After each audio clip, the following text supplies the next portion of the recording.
Hello दोस्तों, आप लोग कैसे हो। आई होप आप लोग अच्छे होंगे और अच्छी तरीके से पढ़ाई भी कर रहे होंगे। आज जो है कि हम लोग क्वेश्चन नंबर 4 पढ़ेंगे कि वृद्धि और विकास से आपका क्या अभिप्राय है, विवेचना कीजिए अथवा वृद्धि और विकास की संकल्पना स्पष्ट कीजिए। वृद्धि और विकास क्या होता है इसके बारे में बताना है। ठीक है, तो इसको बताने से पहले एक बात कि प्लीज़ आप लोग मेरे जेंजी क्लासेस को सब्सक्राइब कीजिए और बेल आइकन प्रेस कर लीजिए ताकि आने वाली ऑल नोटिफिकेशन आपको मिलती रहे। और मेरी वीडियो को दूसरों तक भी पहुंचाइए ताकि उन तक भी मेरी वीडियो पहुंचे। और कमेंट कीजिए ताकि मुझे भी मोटिवेशन मिले, ताकि मैं और भी अच्छे अच्छे तरीके से पढ़ाने की और भी अच्छे तरीके से पढ़ाने की कोशिश करूं। तो चलिए फिर शुरू करते हैं। तो क्वेश्चन है कि आंसर है वृद्धि का अर्थ। सबसे पहले तो हम ये हेडिंग लाइन देंगे क्योंकि वृद्धि का अर्थ और विकास, वृद्धि और विकास के बारे में पूछ रहा है। तो सबसे पहले वृद्धि के बारे में जानेंगे। ठीक है, वृद्धि और विकास क्या है। ठीक है, तो वृद्धि का अर्थ आमतौर पर मानव के शरीर के विभिन्न अंगों के विकास तथा उन अंगों की कार्य करने की क्षमता का विकास माना जाता है। मतलब वृद्धि का मतलब जो इंसान जब जिसकी हाइट मतलब बढ़ती रहती है, मनुष्य का शारीरिक विकास जो होता है अंगों का, वही उन्हीं अंगों का जो वृद्धि होता है और विकास होता है, उसी को आमतौर पे इसको माना गया है विकास तथा उन अंगों की कार्य करने की क्षमता का विकास। और वो अंग किस तरह से कार्य करते हैं, किस तरह से उनका विकास होता है, उसको माना गया है। ठीक है, उसके बाद व्यक्ति के इन शारीरिक अंगों के विकास के परिणाम स्वरूप उसका व्यवहार किसी न किसी रूप से प्रभावित होता है। इस प्रभाव के परिणाम स्वरूप ही उस व्यक्ति के अंगों में परिवर्तन होता है। इस तरह वृद्धि से अभिप्राय है शरीर आकार और भार में वृद्धि। इस प्रकार की वृद्धि में व्यक्ति की मांसपेशियों की वृद्धि भी शामिल है। देखो, वृद्धि का मतलब वही शरीर का जिस तरह से विकास हुआ और विभिन्न अंगों का शरीर, मतलब जब एज बढ़ता है तो शरीर का विकास होता है, शारीरिक अंगों का भी विकास होता है। और उन विकास को जो है कि जो व्यक्ति के शारीरिक अंगों का विकास जो होता है वो किसी न किसी रूप में जो है कि उसके व्यवहार को भी प्रभावित करती है।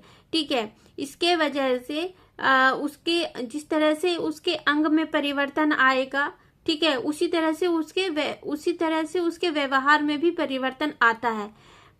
जिससे शरीर का आकार, भार, उसकी वृद्धि, इस प्रकार की वृद्धि में व्यक्ति की मांसपेशियों की वृद्धि भी शामिल है। जैसे जैसे उसका हाइट बढ़ता है, उसका शारीरिक विकास होता है, उसकी शरीर का, उसके आकार का, उसका वेट बढ़ता है ना। तो इस तरह से उसके जो है कि व्यवहार में भी परिवर्तन आता है। यानी कि जो लंबा है उसका व्यवहार अलग होगा, जो नाटा है उसका व्यवहार अलग होगा, जो मोटा है उसका व्यवहार अलग होगा, जो पतला है उसका व्यवहार अलग होगा। उसके शरीर के आकार के अकॉर्डिंग, उसके भार के अकॉर्डिंग, उसकी वृद्धि के अकॉर्डिंग। ठीक है, अब हर्बर्ट स्पेंसर ने तो शारीरिक वृद्धि को बड़ा और भारी होना बताया है, जो वृद्धि और परिवर्तन की ओर संकेत करते हैं। मतलब हर्बर्ट स्पेंसर ने शारीरिक वृद्धि को बहुत बड़ा और भारी होना बताया है, जो वृद्धि और परिवर्तन की ओर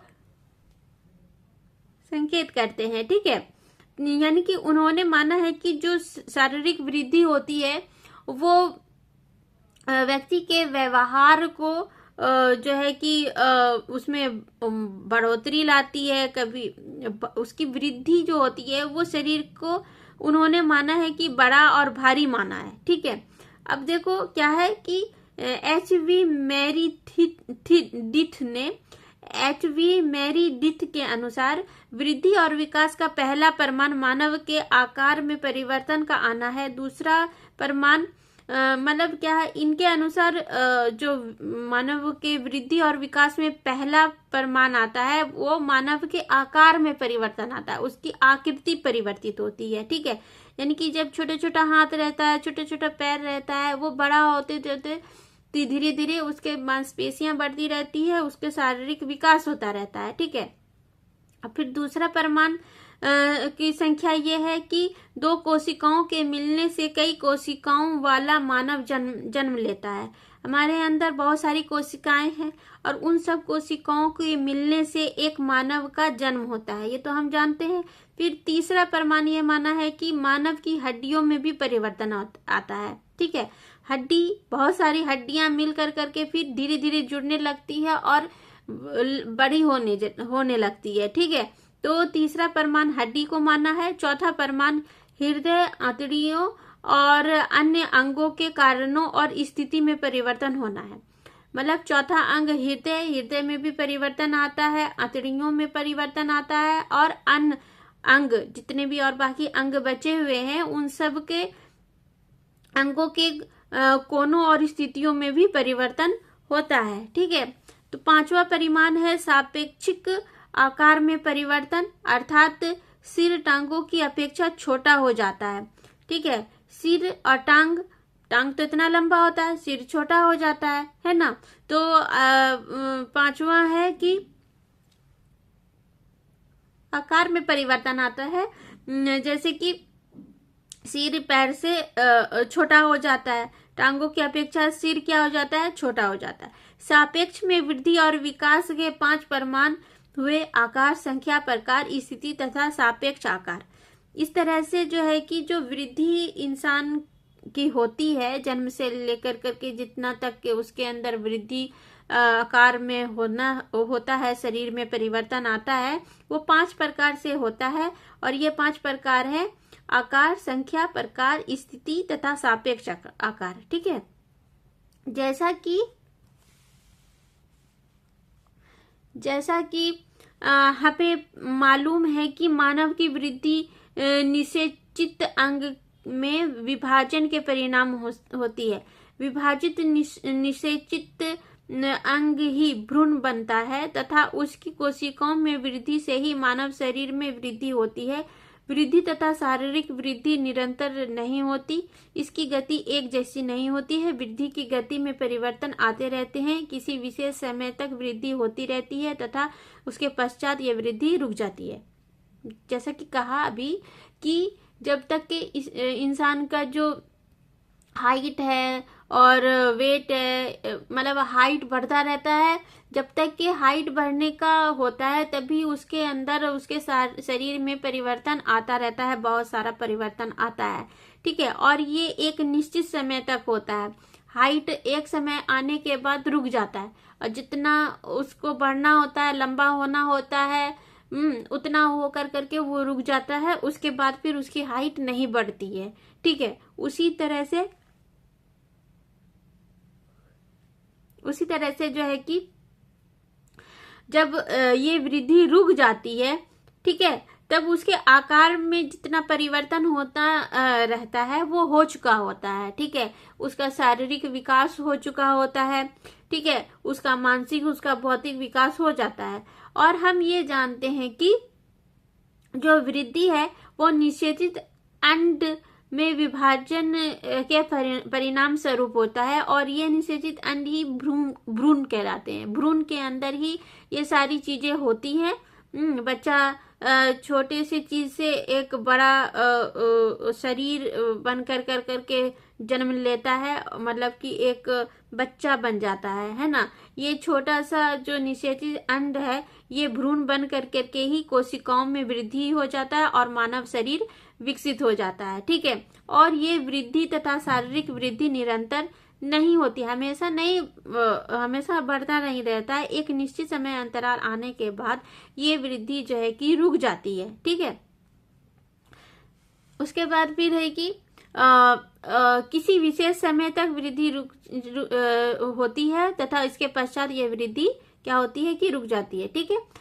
वृद्धि एक विशेष पद्धति पर तथा आंतरिक रूप से होती है। शिशु काल में वृद्धि की गति बहुत तीव्र गति होती है, लेकिन बाद में यह धीमी हो जाती है। वृद्धि वंशानुक्रम और वातावरण की अंतःक्रिया से होती है।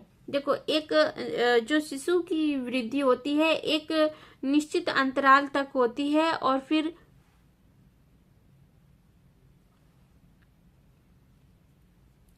वृद्धि जो है कि एक विशेष पद्धति तथा आंतरिक रूप से होती है। मतलब जब तक बच्चा, जो शिशु छोटा बच्चा होता है, वो वृद्धि की गति जिस तरह से उसकी होती है, ठीक है, वो बहुत तीव्र गति से होती है। लेकिन ये बाद में जब वो थोड़े टाइम के बाद उसकी वृद्धि जो है कि वो धीमी हो जाती है, ठीक है। और ये जो शिशु की वृद्धि जो है वो वंशानुक्रम भी हो सकती है, वंश के ऊपर जेनेटिक भी हो सकती है। जैसे कि अगर किसी के फैमिली में सब लोग लंबे लंबे ही हैं तो वो बच्चा भी लंबाई होगा, ठीक है। तो और किसी किसी के इसमें है कि भाई नॉर्मल हाइट है सबकी, तो नॉर्मल हाइट रहेगा। किसी के घर में सब लोग मोटे हैं तो मोटे ही होंगे, किसी के घर में हाइट कम कम है तो हाइट कम होंगे, किसी के घर में पतले सब लोग हैं तो पतले रहेंगे। इस तरह से वृद्धि, शारीरिक वृद्धि भी होती है और मानसिक वृद्धि भी होती है, ठीक है। और ये वातावरण के ऊपर भी निर्भर करता है, ठीक है। फ्रैंक ने वृद्धि को इस प्रकार परिभाषित किया, शरीर के किसी विशेष पक्ष में जो परिवर्तन आता है उसे वृद्धि कहते हैं। उन्होंने कहा, फ्रैंक ने की परिभाषा देते हुए उसका, कि शरीर के किसी विशेष पक्ष में जो परिवर्तन आता है उसी को वृद्धि कहते हैं। तो उपरोक्त विवरण से वृद्धि के अर्थ एवं प्रकृति को निम्नलिखित तथ्य स्पष्ट कर देते हैं। अब हम वृद्धि के बारे में कुछ पॉइंट्स से जानेंगे कि वृद्धि किस किस तरह से होती है। वृद्धि से व्यक्ति बड़ा और भारी होता है। जब बड़ा होने लगता है तो उसका बड़ा भी हुआ, मतलब एज के अकॉर्डिंग बड़ा हो रहा है, और भारी हो रहा है उसके वेट के अकॉर्डिंग, ठीक है। वृद्धि को मात्रा के रूप में मापा जा सकता है ना। हम लोग अपना वेट मापते हैं ना, उसी तरह वृद्धि को मात्रा के रूप में मापा जा सकता है। वृद्धि की सामान्य पद्धति होती है, ना कि अलग अलग व्यक्तियों में अलग अलग, ठीक है। जो पद्धति है नापने तोलने की वो एक समान है, चाहे वो कोई भी हो, सबका एक मतलब कि सबका एक ही रहेगा। वृद्धि की जो सामान्य पद्धति है वो मतलब एक एज आने के बाद उसका जो लंबा होने का यानी कि बढ़ने का जो भी टाइम टेबल फिक्स है वो सबके लिए एक समान है, ठीक है, उसमें कोई अंतर नहीं है। वृद्धि निषेचित अंड से विभाजन के परिणाम स्वरूप होती है। जब एक छोटा सा अंडाणु उसके निषेचित अंड से जब विभाजन होता है तो उसी के परिणाम स्वरूप उस वही बड़ा धीरे धीरे होते होते उसके एक शरीर का रूप धारण कर लेता है, और फिर वो एक बच्चा मतलब आदमी के बच्चे के रूप में आता है, ठीक है। उसके बाद वृद्धि निरंतर नहीं होती है, ठीक है। जब तक कि उसका वृद्धि होने का एक समय सीमा निश्चित है तब तक के होता है। उसके बाद वृद्धि की गति एक समान नहीं होती है। वृद्धि एक समान रूप से नहीं बढ़ता है, कभी धीरे कभी कम, इस तरह से होता है। उसके बाद फिर रहती है, इसमें गति में परिवर्तन आते रहते हैं, लेकिन गति इसकी गति जिससे चलती रहती है, टाइम टेबल जिस तरह से चलता है उस तरह से तो वृद्धि होती ही रहती है, परिवर्तन इसमें आते रहते हैं। वृद्धि एक विशेष समय तक होती रहती है, फिर इसके बाद रुक जाती है। वृद्धि एक समय निश्चित होता है जहां तक कि वृद्धि होने के बाद उसके बाद वृद्धि नहीं रुकती है, ठीक है। उसके बाद वृद्धि आंतरिक रूप से होती है। वृद्धि अंदर तरीके से होती है, बाहरी तरीके से देखने के मिलती है, लेकिन होती आंतरिक रूप से, ठीक है। उसके स्त्रियों में पुरुषों की अपेक्षा वृद्धि तीव्र होती है। स्त्रियां बहुत जल्दी बढ़ जाती हैं, वो कहते भी हैं कि लड़की बहुत जल्दी बड़ी होती है, ठीक है। तो स्त्री जो है कि पुरुष की अपेक्षा बहुत तीव्र गति से बहुत जल्दी बड़ी हो जाती है, वृद्धि उसकी बहुत तीव्र गति से होती है। वृद्धि वंशानुक्रम और वातावरण के अंतःक्रिया से होती है। वंशानुक्रम भी होती है और अंतःक्रिया के कारण भी वृद्धि होती है। शिशु काल में वृद्धि तीव्र गति से होती है, लेकिन बाद में धीमी हो जाती है। जब छोटा बच्चा होता है तो उसकी जो गति होती है बढ़ने की, बहुत तेजी से बच्चा बढ़ता है, उसके बाद फिर उसकी जो है कि धीमी हो जाती है गति बढ़ने की, ठीक है। शारीरिक और मानसिक वृद्धि का आपस में गहरा संबंध होता है। जिस तरह से इंसान लंबा होता है, बढ़ता जाता है, अपने एज के अकॉर्डिंग बढ़ता है, उसी तरह से उसके शरीर में भी वृद्धि होती है।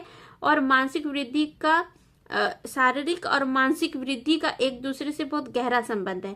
शारीरिक विकास अगर स्वस्थ शरीर में स्वस्थ मन होता है, ठीक है, जिस बच्चे का शारीरिक विकास सही तरीके से नहीं हो पाता है उसका मानसिक विकास भी सही तरीके से नहीं हो पाता है, ठीक है। इसीलिए बच्चे को एक्टिव रहने के लिए कहा जाता है कि बच्चे को एक्टिव रखो, ठीक है।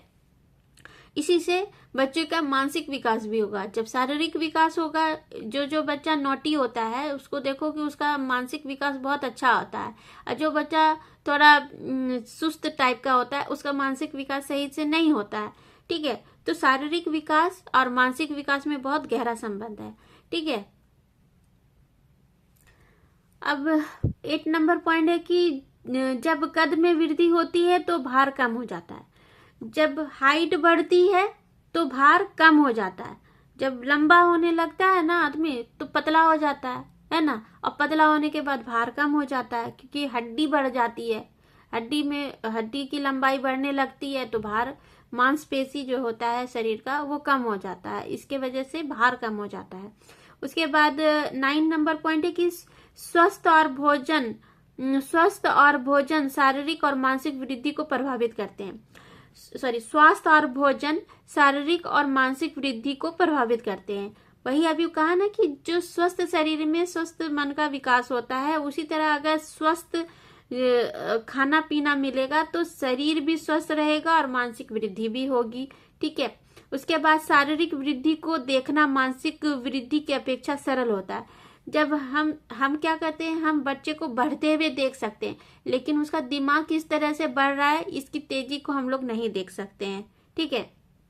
तो शारीरिक वृद्धि को देखा जा सकता है और मानसिक वृद्धि को देखना उसके वृद्धि अपेक्षा, मतलब कि मानसिक वृद्धि की अपेक्षा सरल होता है। मतलब शारीरिक वृद्धि को देखना मानसिक वृद्धि की अपेक्षा सरल होता है। हम आराम से शारीरिक वृद्धि को देख सकते हैं, आंख से देखते हैं कि बच्चा बढ़ रहा है, लेकिन मानसिक वृद्धि उसकी किस तरह से हो रही है ये हम सही तरीके से नाप तोल नहीं सकते हैं, माप नहीं सकते हैं, हम देख नहीं पाते हैं। हाँ, बच्चे को एक्टिव रख सकते हैं, उससे देख करके उसको अंदाजा लगाया जा सकता है, लेकिन इतना भी सटीक नहीं हो पाता है, ठीक है। तो ये हुआ। उसके बाद विकास का अर्थ। विकास शब्द उन्नति से संबंधित परिवर्तनों की ओर संकेत करता है और परिपक्वता की ओर अग्रसर करता है। मानव के आकार और उसकी संरचना में गुणात्मक और मात्रात्मक परिवर्तन के कारण उसमें कार्य संबंधी सुधार आ जाते हैं। अतः विकास परिपक्वता की ही एक प्रक्रिया है। अधिकतर शारीरिक विकास शारीरिक वृद्धि पर निर्भर करता है।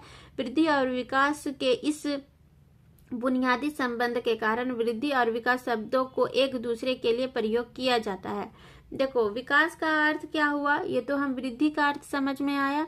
अब विकास का अर्थ यह है कि विकास शब्द जो है कि उन्नति से संबंधित परिवर्तनों की ओर संकेत करता है। जितना बच्चा बढ़ता है उसी तरह से उसके शारीरिक, मानसिक और बौद्धिक विकास होता है।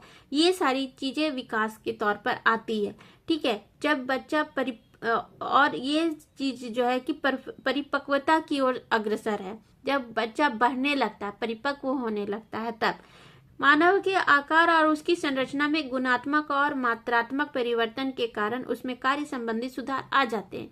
जिस तरह से बच्चे का विकास होते रहता है, बच्चे बढ़ने लगते हैं, उसका जो है कि रचनात्मक रचना में, उसकी जो उसके स्ट्रक्चर में, उसके शारीरिक संरचना में जो है कि गुणात्मक और मात्रात्मक परिवर्तन देखने के लिए हमको मिलता है और उसमें सुधार भी किया जाता है। जब बच्चा अभी देखो इतने सारे न्यूट्रिशंस के हॉर्लिक्स है, बॉर्नवीटा है ना, तो ये सब चीजें बच्चों को दी जाती है। बहुत सारे कैल्शियम के जो है कि पाउडर हैं और टैबलेट्स वगैरह बच्चे लोगों को दी जाती है, जिससे कि बच्चों का जो एनर्जी है वो बने रहे और उसका शारीरिक विकास, मानसिक विकास, ये सारी चीजें अच्छी हो, ठीक है।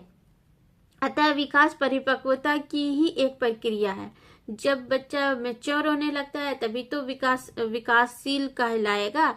जब उसके अंदर परिपक्वता आने लगती है, ये प्रक्रिया जो है कि विकास को ही दर्शाता है। ठीक है, अधिकतर शारीरिक विकास शारीरिक वृद्धि पर निर्भर करता है और जो है कि वृद्धि और विकास के इस बुनियादी संबंध के कारण वृद्धि और विकास शब्दों को एक दूसरे के लिए प्रयोग किया गया है। वृद्धि और विकास एक दूसरे से ही मिलता जुलता है। वृद्धि और विकास एक दूसरे के ऊपर निर्भर करता है। शारीरिक विकास और शारीरिक वृद्धि एक दूसरे के ऊपर निर्भर करता है। ठीक है, जर्सिल्ड, टेलफोर्ड और सॉरी के अनुसार विकास शब्द का अर्थ उन जटिल प्रक्रियाओं का समूह है जिसमें निषेचित अंड से एक परिपक्व व्यक्ति का उदय होता है। मतलब एक छोटे से अंडाणु से एक बड़ा सा बच्चा जब जन्म लेकर के बाहर आता है और एक बहुत मेच्योर बच्चा बन करके बड़ा हो जाता है ना। तो यही उसका कहना है कि एक परिपक्व व्यक्ति का उदय होता है एक छोटे से अंडाणु से। ठीक है, उसके बाद हरलॉक के अनुसार विकास परतों में वृद्धि तक की सीमित नहीं रहती। हरलॉक के अनुसार विकास परतों में वृद्धि तक ही सीमित नहीं है, बल्कि यह परिपक्वता के लक्ष्य की ओर परिवर्तनों की एक प्रगतिशील श्रृंखला है। मतलब ये परत दर परत नहीं होती है, बल्कि परिपक्वता के लक्ष्य की ओर परिवर्तनों की एक प्रगतिशील श्रृंखला है। जो स्टेज बच्चों के बढ़ने का है, उसमें वो क्या क्या करेंगे वो सारे बच्चे एक ही तरह से करते हैं, लेकिन उनके शारीरिक और मानसिक विकास अलग अलग तरीके से होता है। ठीक है, तो ये सारी चीजें हैं और उसके बाद यही परिवर्तन प्रगतिशील श्रृंखला है। ठीक है, ये हरलॉक का कहना है। और हरलॉक के अनुसार विकास के परिणाम स्वरूप व्यक्ति में नई विशेषताओं और नई योग्यताओं का उदय होता है। ठीक है, उनके अंदर नई विशेषताएं आती है, नई योग्यताएं आती है। जैसे जैसे बच्चा बढ़ने लगता है उसके अंदर वृद्धि और विकास की जो तो ये जो विकास है, हरलॉक के अनुसार विकास के परिणाम स्वरूप व्यक्ति में नई विशेषताओं और नई योग्यताओं का उदय होता है। ठीक है, मतलब उसके अंदर बहुत सारे गुण और योग्यताएं विकसित हो जाती है। ठीक है, उसके बाद फिर वृद्धि की भांति विकास की भी अपनी विशेष प्रकृति होती है। विकास की भी अपनी एक निश्चित पद्धति होती है। विकास सदा सामान्य से विशिष्ट दिशा की ओर होता है। वृद्धि की तरह विकास रुकता नहीं, यह जन्म से लेकर मृत्यु तक निरंतर होता ही रहता है। देखो, वृद्धि की जैसे वृद्धि है उसी तरह विकास भी है। उसी के लिए मतलब वृद्धि की भांति विकास भी अपनी विशेष प्रकृति की होती है, उसका भी एक अपना प्रकृति है। विकास की भी अपनी एक निश्चित पद्धति होती है। जिस तरह से वृद्धि की होती है उसी तरह से विकास की भी होती है। विकास सदा सामान्य से विशिष्ट दिशा की ओर जाता है। जो विकास है वो सामान्य से विशिष्ट दिशा की ओर जाता है और वृद्धि की तरह रुकता नहीं, विकास हमेशा होता रहता है। ठीक है, उसके बाद यह जन्म से लेकर मृत्यु तक निरंतर चलता रहता है। मतलब वृद्धि का मतलब ये हुआ कि एक हाइट है ना, एक हाइट आने के बाद वृद्धि रुक जाती है, लेकिन विकास उसके अंदर का जो शारीरिक, मानसिक, सामाजिक और संवेदात्मक विकास जो है ये विकास के इसमें आया। और वृद्धि के इसमें एक आकार, एक संख्या, एक प्रकार, एक स्थिति और एक भार के रूप में आया। ठीक है, जो कि एक टाइम आने के बाद वो रुक जाती है। उसका जो हाइट बढ़ना जितना होता है वो बढ़ना एक एज के बाद रुक जाता है। ठीक है, लेकिन जो विकास है उसका शारीरिक विकास तो होगा ही है, मानसिक विकास और धीरे धीरे बढ़ता जाता है। ठीक है, तो यही बोल रहा है कि विकास जो है वो जो है कि सामान्य से विशिष्ट की ओर जाता है। ठीक है, अब ये देखिए कि वास्तव में विकास शब्द का प्रयोग सभी प्रकार के परिवर्तनों के लिए प्रयुक्त होता है। ठीक है, जिससे व्यक्ति की कार्य क्षमता, कार्य कुशलता और व्यवहार में प्रगति हो। इस दृष्टि से विकास का अर्थ वृद्धि की अपेक्षा व्यापक है। विकास के विस्तृत अर्थ में ही वृद्धि भी शामिल है। विकास गुणात्मक परिवर्तनों की ओर संकेत करता है। इस प्रकार हम देखते हैं कि विकास व्यक्ति के संपूर्ण व्यक्तित्व में आने वाले विभिन्न परिवर्तनों का प्रतिनिधित्व करता है, चाहे वे परिवर्तन सामाजिक, शारीरिक, संवेगात्मक या बौद्धिक हो। सामान्यतः वृद्धि और विकास की प्रक्रियाएं साथ साथ ही चलती रहती है। देखो, अब अगर कोई तुमसे पूछे कि वृद्धि क्या है और विकास क्या है, इसमें क्या डिफरेंस है, तो वृद्धि जो है कि उस वृद्धि में आकार, संख्या, प्रकार, स्थिति और भार आ जाता है, और विकास में शारीरिक, मानसिक,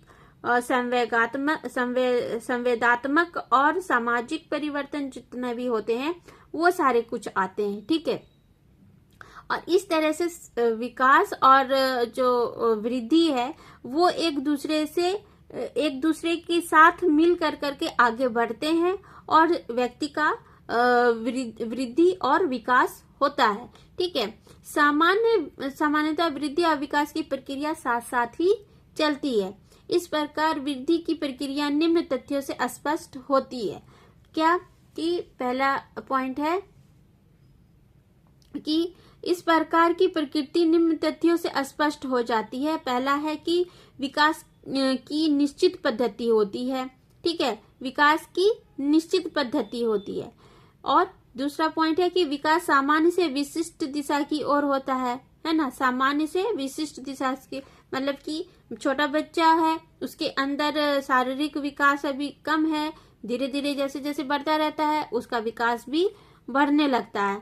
ठीक है, मानसिक विकास बढ़ता है, सामाजिक विकास बढ़ता है, उसका संवेदात्मक विकास बढ़ता है। ठीक है, तो इस तरह से उसमें बहुत ज्यादा परिवर्तन धीरे धीरे बढ़ने पर होता है, तो वो सामान्य से विशिष्ट की ओर बढ़ता रहता है। विकास रुकता नहीं है। ये सब चीजें हमेशा इंसान में जैसे जैसे बढ़ता है और ज्यादा बढ़ता है। ठीक है, विकास रुकता नहीं है, निरंतर चलता रहता है, हमेशा बढ़ता रहता है। विकास सभी प्रकार के परिवर्तनों का प्रतिनिधित्व करता है। जितना भी परिवर्तन आता है लाइफ में उन सब चीजों को एक्सेप्ट करके आगे बढ़ता है। ठीक है, विकास और वृद्धि की प्रक्रियाएं साथ साथ चलती रहती है। विकास भी होता है और वृद्धि भी होती है, एक साथ ही चलती रहती है। ठीक है, उसके बाद विकास गुणात्मक परिवर्तनों का संकेत है। विकास के अंदर बहुत सारे गुण मिल करके उसके एक इंसान के अंदर परिवर्तन लाते हैं, इसीलिए गुणात्मक परिवर्तन है। बहुत सारे गुण विकसित हो जाते हैं जब बच्चा बढ़ने लगता है और विकास की ओर बढ़ने लगता है। उसका शारीरिक, मानसिक, बौद्धिक, चारित्रिक, सामाजिक, नैतिक हर एक चीज में वृद्धि होती रहती है और विकास होता रहता है। ठीक है, अब ये एक स्ट्रक्चर है। इस स्ट्रक्चर को मैं आपको इस तरह से समझाना चाह रही हूँ। देखिए, ये जो फिगर है इसको मैंने यहाँ पर अपने से बनाया है ताकि मैं आपको अच्छी तरीके से समझा पाऊँ विकास और वृद्धि क्या है, किस तरह से एक दूसरे से मिला हुआ है। ठीक है, ये देखिए, ये वृद्धि है और ये विकास है और ये है बीच में परिवर्तन। ठीक है, ये परिवर्तन जो है मात्रात्मक होता है और गुणात्मक भी होता है। ठीक है, जो वृद्धि है मात्रात्मक रूप से इस रूप में बढ़ती है, यानी कि वृद्धि आकार, संख्या, प्रकार, स्थिति और भार में परिवर्तन लाता है मात्रात्मक रूप से। ठीक है, मात्रा के रूप में बढ़ता है। आकार जो है एक मात्रात्मक है। मात्रा हम आकार जो अपनी हाइट है उसको नाप सकते हैं। संख्या, प्रकार, स्थिति और भार हम ये सब चीज मात्रात्मक रूप से मात्रा यानी कि माप सकते हैं। ठीक है, और जो ये विकास है ये गुणात्मक होता है और इसमें शारीरिक, मानसिक, सामाजिक, संवेदात्मक परिवर्तन आते हैं। इससे जो है कि ये सारी चीजें जो है कि विकास के रूप में गुणात्मक रूप से बढ़ती ही जाती है। जैसे जैसे एक बच्चा, एक छोटा बच्चा, ये एक बच्चा है, ठीक है, ये एक बच्चा है मान लो, ठीक है, ये बच्चा जैसे जैसे बड़ा होते जाएगा, ये बड़ा होते जा रहा है, इसके जो है कि शरीर में भी वृद्धि आ रही है। ठीक है, शारीरिक विकास भी इसका बढ़ रहा है और मानसिक विकास भी बढ़ रहा है। ठीक है, इसके और ये गुणात्मक रूप से बढ़ रहा है, बढ़ता ही जा रहा है, ये कम तो नहीं होगा ना, ये तो बढ़ेगा। जैसे जैसे बच्चे में विकास होगा ये बढ़ता जाएगा, हाइट बढ़ेगा, उसके हाइट के अकॉर्डिंग उसके शरीर का जो मांसपेशी है वो बढ़ेगा, मांसपेशी में विकास आएगा, मानसिक विकास होगा, उसके बुद्धि में विकास आएगा, है ना। ये समाज के साथ मिल कर करके सामाजिक परिवर्तन लाएगा, संवेदात्मक स्कूल कॉलेज हर जगह जाएगा, पढ़ेगा लिखेगा, तो ये सारी चीजें भी परिवर्तन में आएगी और विकास इससे भी होगा। ठीक है, तो विकास हमेशा निरंतर बढ़ता जाता है, मतलब एक सामान्य से विशिष्ट की ओर बढ़ता है। ठीक है, यहाँ इस पॉइंट से इस पॉइंट तक आ जाता है विकास। ठीक है, जब तक कि इंसान जिंदा है तब तक कि उसके अंदर कोई ना कोई परिवर्तन आता ही रहता है। ठीक है, और जो ये वृद्धि है ये एक समय, एक एज आने के बाद, जब बच्चा 17-18 साल का हो जाता है, तब उसकी जो वृद्धि है वो कहीं ना कहीं रुक जाती है। ठीक है, फिर उसके अंदर जो है कि ये सारी चीजें हम माप सकते हैं, आकार है, वेट है, ये सारी चीजें हम मात्रात्मक रूप से हम वृद्धि को मापते हैं और विकास को गुणात्मक रूप से, और यही परिवर्तन है। वृद्धि और विकास में जो परिवर्तन है यही है। ठीक है, आई होप आप लोगों को ये जो मैंने समझाया, ये एक डायग्राम जो इसमें था, इसको मैंने इस कॉपी में बना करके दिखाया है। आई थिंक आप लोगों को समझ में जरूर आया होगा, और ये भी अंतर समझ में आ गया होगा कि विकास और वृद्धि में क्या अंतर है। ये भी आता है, अंतर भी पूछने के लिए आता है। तो ये जो कंफ्यूजन इंसान को रहता है कि वृद्धि और विकास तो दिखने में और सुनने में एक ही जैसा लगता है, लेकिन वृद्धि मात्रात्मक रूप से होती है और विकास गुणात्मक रूप से, और इसमें आकार, संख्या, प्रकार, स्थिति, भार इत्यादि आते हैं। और गुणात्मक में ये विकास है, ये गुणात्मक रूप से होता है, और इसमें शारीरिक, मानसिक, सामाजिक, संवेदात्मक परिवर्तन आते हैं। ठीक है, तो आई होप आप लोगों को ये समझ में आया होगा। मैंने बहुत कोशिश करी आपको बहुत अच्छे तरीके से समझाने का, और समझ में तो जरूर आया होगा आई थिंक। तो चलिए आज के लिए इतना ही। कल हम लोग दूसरे नेक्स्ट क्वेश्चन में जो है कि वृद्धि और विकास में अंतर, देखो अंतर है, नेक्स्ट क्वेश्चन अंतर है। ठीक है, तो हम लोग नेक्स्ट क्वेश्चन अंतर ही पढ़ेंगे, ये है अंतर। ठीक, तो चलिए आज के लिए इतना ही। कल हम लोग फिर इस क्वेश्चन के साथ मिलेंगे, और आज के लिए इतना ही। Take care, bye bye, have a nice day. और प्लीज मेरे चैनल जेएनसी क्लासेस को जरूर सब्सक्राइब कीजिए और बेल आइकन प्रेस कर लीजिए, ताकि आने वाली ऑल नोटिफिकेशन आपको मिलती रहे। और प्रैक्टिकल से रिलेटेड जो भी क्यूरीज चाहिए आपको, मेरे प्लेलिस्ट पे पड़ी हुई है, आप वहां पे जाकर के भी देख सकते हैं। और मेरे जो यूनिट 1, 2, 3, 4 है, तो उससे भी रिलेटेड जो भी शॉर्ट लॉन्ग क्वेश्चन है, एमसीक्यूज है, वो भी आप जाकर के देख सकते हैं, सुन सकते हैं, पढ़ सकते हैं। ठीक है, तो चलिए bye bye, have a nice day.